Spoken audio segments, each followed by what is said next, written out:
So the next step is essentially CRM configuration and monthly insight reporting.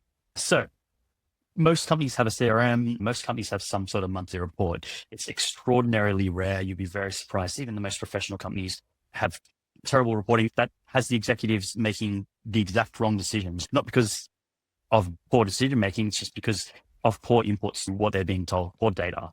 So CRM configuration, absolute top priority. So the CRM is actually the sort of driving factor behind the success of the campaign. Not many people realize this.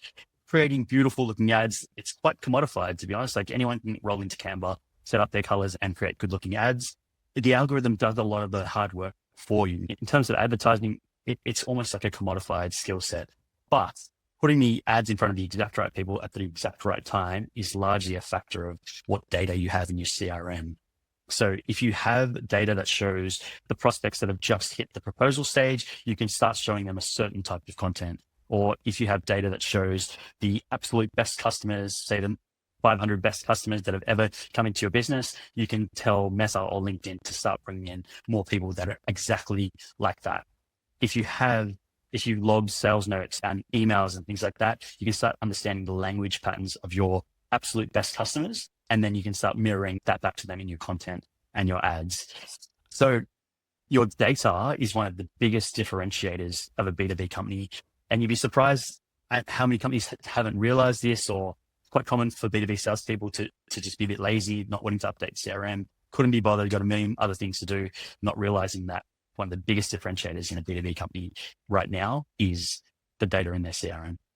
Wow. Yeah, I definitely put that as top as well.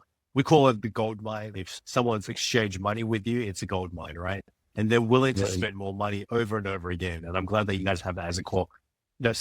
Yeah, totally. I've seen the thousands of contacts in your HubSpot. You actually have 2 CRMs in your business. And I've seen the level of charts that you can do. You can analyze, okay, I made this change in March, and that's why in June, suddenly this area of the business started dropping off. I've seen you like launch cold email campaigns, for example, with the exact right words in them to the exact right people, that sort of thing. I'm quite surprised how many sort of established companies don't have that level of quality of data, because I think they just don't realize how targeted their campaigns can be and how much more successful their ad spend could be if they had that.